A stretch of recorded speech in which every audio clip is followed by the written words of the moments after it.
Assalamualaikum warahmatullahi wabarakatuh. Waalaikumsalam warahmatullahi wabarakatuh. Alhamdulillahirabbil alamin. Wassalatu wassalamu ala asrofil anbiya wal mursalin wa ala alihi wa ashabihi ajma'in, amma ba'd. Shaimin shaimat kaum muslimin muslimat rahimakumullah.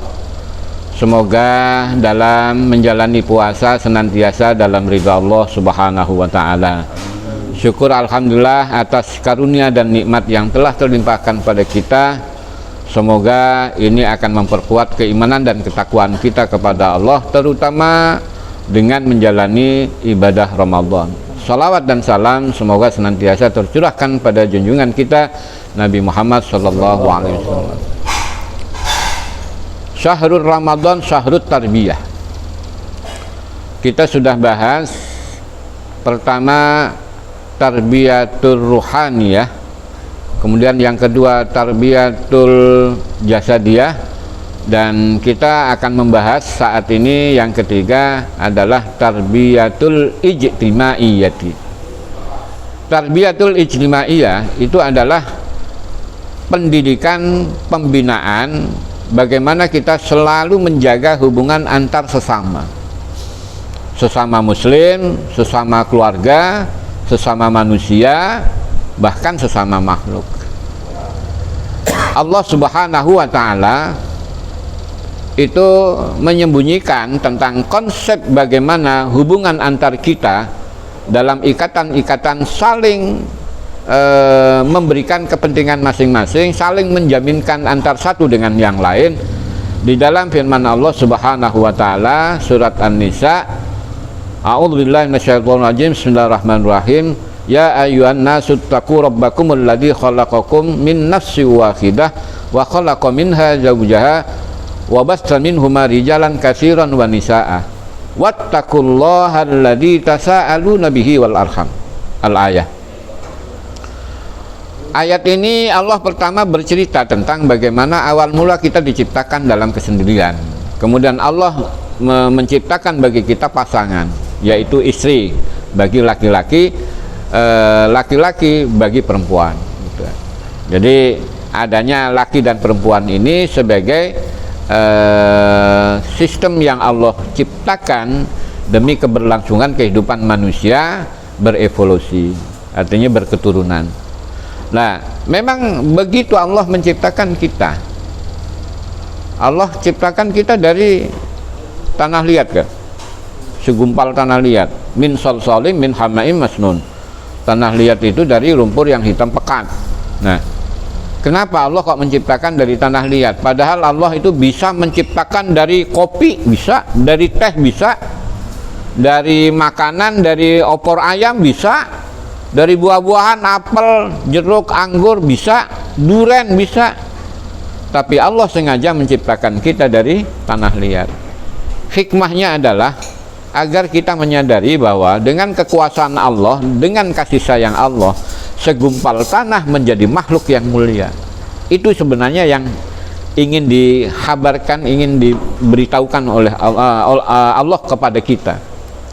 Nah, maka dari inilah sehingga manusia itu bisa berfungsi maksimal hanya dari segumpal tanah. Itu pertama hikmah yang sangat harus kita yakini. Kemudian yang kedua, dengan adanya laki dan perempuan, maka itulah evolusi kehidupan manusia beranak pinak. Sehingga di situ kita katakan bahwa dengan adanya pasangan itu wabasta minhuma rijalan katsiran wa nisaa, sehingga melahirkan laki-laki dan perempuan banyak. Lah, menjadi setelah banyak itu wasiatnya apa kata Allah? Wattaqullaha alladzi tasaaluna bihi wal arham.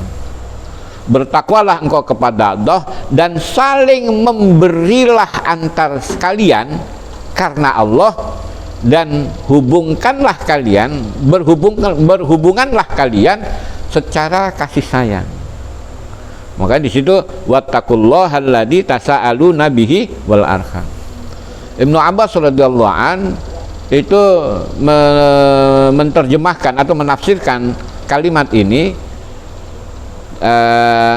alladzi tasaaluna bihi.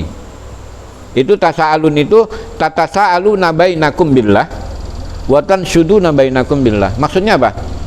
Saling memberi dan meminta antar kalian karena Allah, karena memang Allah mengatur seperti itu. Dan salinglah kalian menjamin satu dengan yang lain karena Allah, karena memang Allah membebani itu. Ada zakat fitrah, ya kan? Di Ramadan itu ada zakat fitrah. Kenapa? Kita memberi kepada orang yang butuh. Kita memberi sesuatu kepada orang yang tidak diberikan keluasaan makan. Maka zakat fitrah itu ukurannya ada tu'matal liyaumaini min Idul Fitri, untuk memberikan jatah makan 2 hari Idul Fitri. Nah, ini adalah konsep saling memberi. Berilah kalian, memberilah kalian kepada orang lain dengan keluasaan yang kita miliki. Yang kedua, menjaminkan nasib kita dunia dan akhirat itu terjaminkan antar kita masing-masing. Salah satunya itu, satu contoh nih, mentalkin orang yang sakaratul maut. Kenapa? Rasulullah itu mengatakan begini, maka na akhiru kalamihi la ilaha illallah dakhalal jannah, atau wajabat lahul jannah. Siapa yang kondisi kematiannya dihiasi dengan kalimat la ilaha illallah, maka dia masuk surga. Kalau ada 1000, mungkin 1 atau 2 orang yang dijamin oleh Allah, yusabbitullahu alladina amanu bil qauli sabit, karena dia zikir nggak pernah berhenti. Tapi dari 1000 orang itu apakah zikir nggak pernah berhenti semuanya? Enggak. Maka tinggal 1, dijaminkan oleh orang lain. Caranya apa? Mentalkin, membimbing. Makanya kalau ada orang sekarat yang susah ngomongnya, dibimbing. Allah, la ilaha illallah, minimal Allah, Allah, begitu. Kenapa? Kita menjaminkan orang itu supaya husnul khotimah. Jadi sebenarnya husnul khotimah yang paling banyak itu terjaminkan oleh talqin kita. Makanya ya apalagi orang tua, karib kerabat, lo jangan sampai ditinggal kalau lagi sekarat. Itu sebenarnya jaminan. Orang yang senantiasa menjaminkan orang lain jadi husnul khotimah, maka dia akan terjamin oleh orang lain karena Allah. Nah, ini salah satunya. Maka ikatan ijtimaiyah, hubungan antar sesama kita, persatuan dan kesatuan, itu harus kita bina, karena itu adalah wasiat Allah Subhanahu wa ta'ala. Jadi dengan hikmah tarbiyatul ijtimaiyah, di bulan Ramadan ini toleransi kita tambahkan, keopenan kita kepada orang lain tambahkan. Biasanya kita kalau diparanin orang minta butuh ini, tolong ini, jangan sampai dia minta tolong kita tolong duluan. Itu di bulan Ramadan itu Allah mendidik kita seperti itu. Kenapa? Dengan Ramadan itu kepekaan sosial kita dituntut. Makanya ada zakat fitrah itu masing-masing itu. Dan minimal hanya di bulan Ramadan. Jadi zakat fitrah itu adalah sesuatu yang bisa menimbulkan kepekaan sosial kita. Kalau dulu harus kita diteriakin, kalau sekarang di bulan Ramadan jangan pakai diteriakin, datengin gitu. Makanya tugas amilin, salah satu di antara konsep ijtimaiyah, tugas amilin itu kan 4. Apa? Jabin, wa qasimin, wa katibin, wa hasirin. Kalau urutannya ya hasirin, orang yang memungut. Jadi jangan sok jadi amilin, terus bapak-bapak kalau mau bayar zakat datang aja ke musola. Seharusnya datang, Pak, udah bayar zakat belum? Karena apa? Dengan cara itu kita akan tahu dia mustahik apa muzaki. Tiba-tiba kita nganggap itu orang kaya, tapi pas hari itu malam lebaran ternyata dia nggak punya beras. Apa kita kata? Tapi kalau kita nggak datengin, wah itu mah orang kaya tuh. Belum tahu kita. Ternyata Allah balik dia menjadi mustahik, bukan muzaki. Lah ini pentingnya ambilin nih. Jangan teriak-teriak suruh datang busal, belum tentu. Karena dengan itu kita akan bisa menganalisa mana yang mustahik, mana yang muzaki, sehingga kita tahu warga kita, oh Oh no, emang kaya dulunya, tapi sekarang mah enggak. Jadi wah dia mau zakat mulai ini kadang-kadang gitu.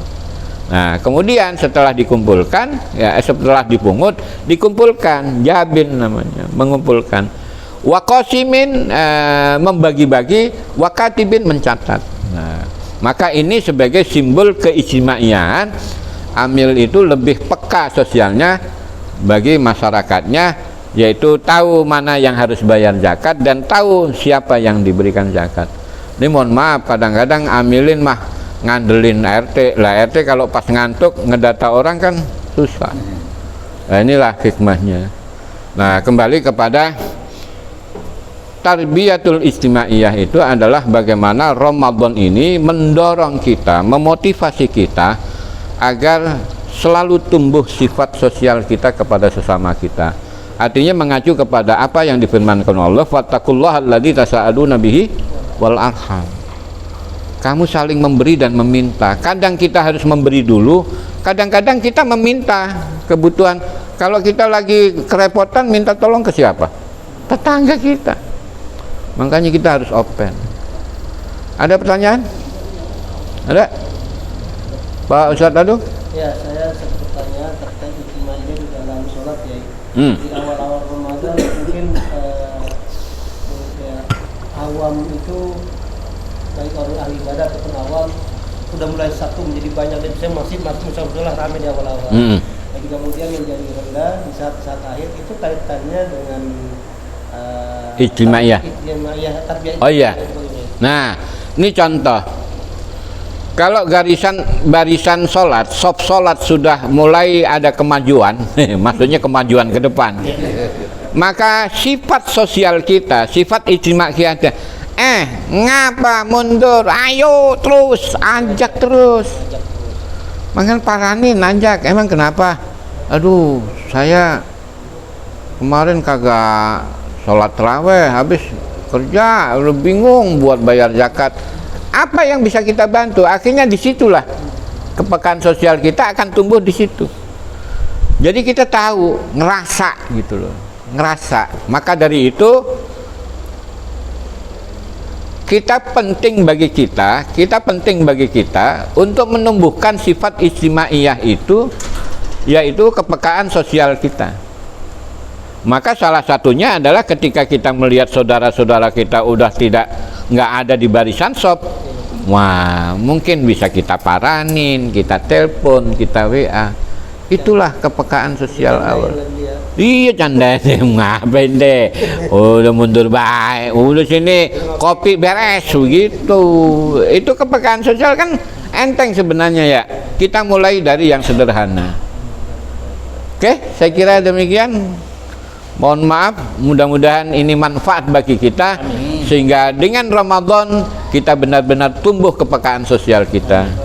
Barakallahu li wa lakum, wallahul muwaffiq ila aqwamit thoriq. Assalamualaikum warahmatullahi wabarakatuh. Waalaikumsalam.